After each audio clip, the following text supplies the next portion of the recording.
Gaddafi stadium کی رنگا رنگ افتتاحی تقریب، آسمان رنگ و نور میں نہا گیا، کہکشاں زمین پر اتر آئی، میوزک کے تڑکے نے رنگ جما دیا، گلوکار عارف لوہار، آئمہ بیگ اور علی ظفر کی شاندار پرفارمنس، شائقین جھوم اٹھے، لائٹ شو اور آتش بازی کا بھی شاندار مظاہرہ، آسمان جگمگا اٹھا۔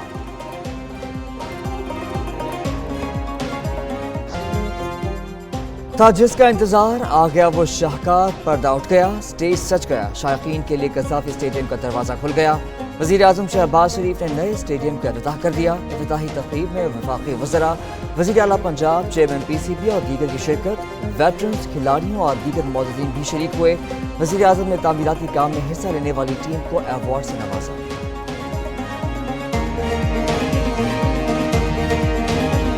9 میں تعمیر شدہ قذافی اسٹیڈیم میں قومی ٹیم کی کھلاڑیوں کا شاندار استقبال، قومی ٹیم چیمپئنز ٹرافی کی جرسی پہن کر میدان میں آئی، شائقین کی جانب سے کھلاڑیوں کو خوب سراہا گیا، ٹیم نے اسٹیڈیم آمد پر فینس کا شکریہ ادا کیا۔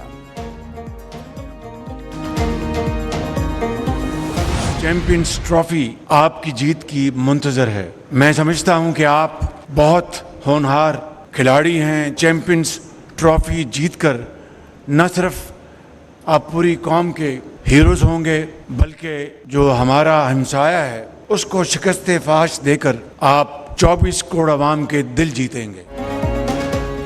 وزیر اعظم نے قومی ٹیم سے چیمپئنز ٹرافی جیتنے کی امیدیں لگا لی، کہتے ہیں چیمپئنز ٹرافی آپ کی منتظر ہے، آپ ہمسایہ ملک کو شکست دے کر 24 کروڑ عوام کے دل جیتیں گے۔ دبئی کے پاک بھارت میچ میں مجھے بھی ساتھ لے چلیں، بابر اعظم اور محمد رضوان سے بھی قوم کو بڑی امیدیں ہیں، شاہین آفریدی آپ اپنے سسر کی پیروی کریں اور وکٹوں کے انبار لگا دیں۔ Chairman P C be Mohsin Naqvi بولے، چیمپئنز ٹرافی سے قبل اسٹیڈیم کی تعمیر نو کا ہدف پورا کیا گیا۔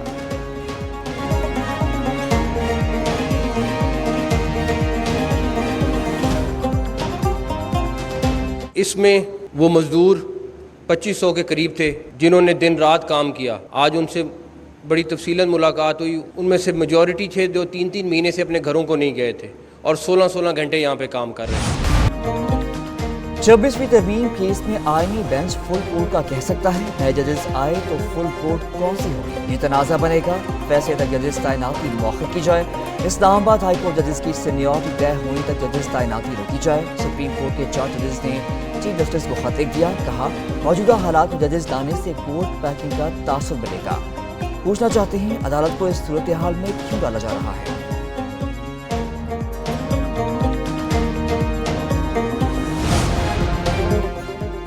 اسلام آباد ہائی کورٹ میں ٹرانسفر ہونے والے 3 ججز کا معاملہ، جسٹس بابر ستار نے بھی چیف جسٹس عامر فاروق کو خط لکھ دیا، کہا ٹرانسفر کے بعد 3 ججز نے حلف نہیں اٹھایا جو ضروری تھا، ہائی کورٹ ایڈمنسٹریشن کمیٹی تبدیلی کو بھی غیر قانونی کہہ دیا گیا۔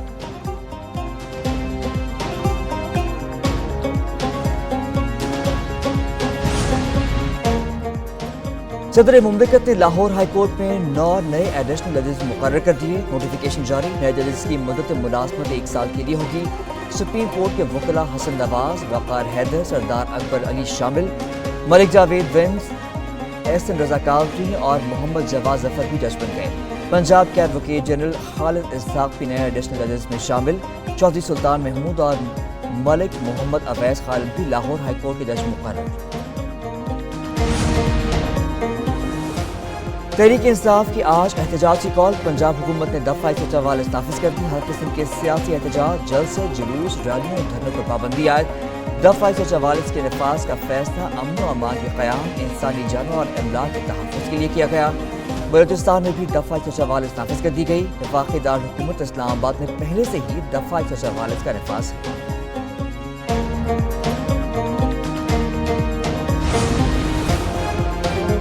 خیبر پختونخوا میں ان کی حکومت ہے اور وہیں دھاندلی کا رونا بھی رو رہے ہیں۔ وزیر دفاع خواجہ آصف کی ایک بار پھر پی ٹی آئی پر تنقید، کہا 8 فروری کے جلسے کے لیے عوام کا پیسہ اور حکومتی وسائل استعمال ہو رہے ہیں، جلسہ گاہ بھرنے کے لیے سرکاری ملازمین استعمال ہو سکتے ہیں۔ حکومت کی ایک بار پھر پی ٹی آئی کو مذاکرات کی پیشکش، اسپیکر قومی اسمبلی ایاز صادق نے 2 ٹوک الفاظ سے مذاکرات سے متعلق وضاحت کر دی، کہتے ہیں مذاکرات کی کمیٹی تحلیل نہیں ہوئی، ہم نے کبھی بھی مذاکرات کے لیے دروازے بند نہیں کیے، تحریک انصاف کی پہلے اندر سے منظوری آ جاتی پھر وہ ہمارے پاس بھی آ جائیں۔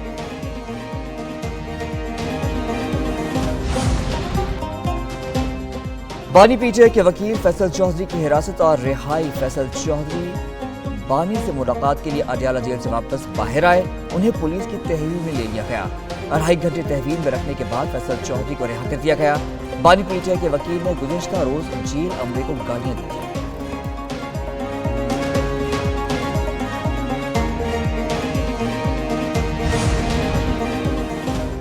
معاشی بہتری کے لیے میری ٹائم سیکٹر میں جامع اصلاحاتی منصوبہ تیار۔ وزیر اعظم شہباز شریف نے سمندری شعبے کی بحالی کے لیے اصلاحاتی منصوبے کی منظوری دے دی۔ اصلاحاتی منصوبے کے تحت پاکستان میری time and sea port authority کا قیام، منصوبے پر عمل درآمد کے لیے اعلیٰ سطح کمیٹی تشکیل۔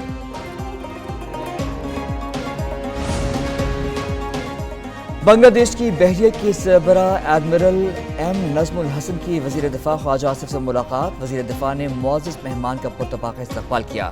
خواجہ آصف کہتے ہیں پاکستان بنگلہ دیش کے ساتھ اپنے تعلقات کو بہت اہمیت دیتا ہے۔ ایڈمرل ایم نظم الحسن کا بنگلہ دیشی عوام کی جانب سے پرخلوص جذبات کا اظہار۔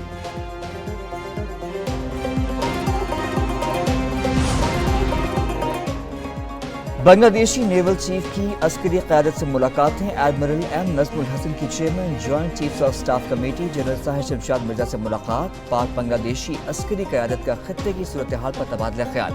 بنگلہ دیشی نیول چیف نے army chief general Asim Munir سے بھی ملاقات کی۔ موجودہ علاقائی سیکیورٹی ماحول پر بات چیت۔ آرمی چیف سے مالدیپ کے چیف آف ڈیفنس فورسز بھی ملے۔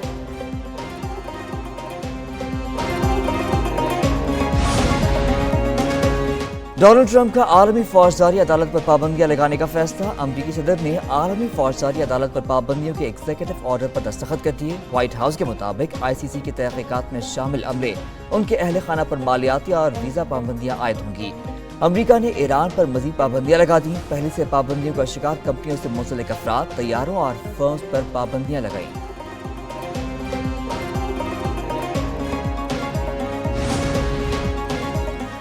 امریکی صدر ڈونلڈ ٹرمپ کا غزہ پر قبضے کا منصوبہ۔ سعودیہ کے سابق انٹیلیجنس چیف شہزادہ ترکی الفیصل کی تنقید۔ امریکی صدر کو خط بھی لکھ دیا، کہا فلسطینیوں کو غزہ سے کہیں اور بسانا ہے تو جافا اور حیفا منتقل کر دیں۔ فلسطینی عوام غیر قانونی تارکین وطن نہیں جنہیں کسی دوسرے علاقے میں بھیج دیا جائے، یہ زمینیں ان کی ہیں۔ موسمیاتی تبدیلیوں کے منفی اثرات۔ سائنسدانوں نے گزشتہ ماہ کو انسانی تاریخ کا گرم ترین جنوری قرار دے دیا۔ رپورٹ کے مطابق جنوری میں اوسط عالمی درجہ حرارت صنعتی عہد سے قبل کے مقابلے میں 1.75 ڈگری سینٹی گریڈ زیادہ ریکارڈ کیا گیا۔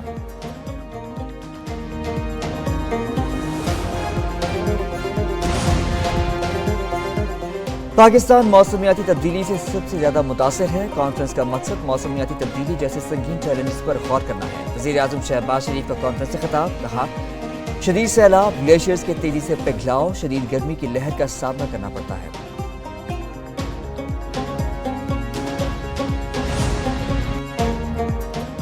حکومت نے بڑے پیمانے پر ٹیکس عائد کیا۔ کاروبار پر ٹیکس کی شرح 61% ہے۔ سابق وزیر خزانہ مفتاح اسماعیل کا کراچی لٹریچر فیسٹیول سے خطاب، کہا گزشتہ سال کی نسبت معاشی حالات بہتر ہوئے ہیں۔ پاکستان میں 2 کروڑ جبکہ بھارت میں 70 لاکھ بچے اسکول سے باہر ہیں۔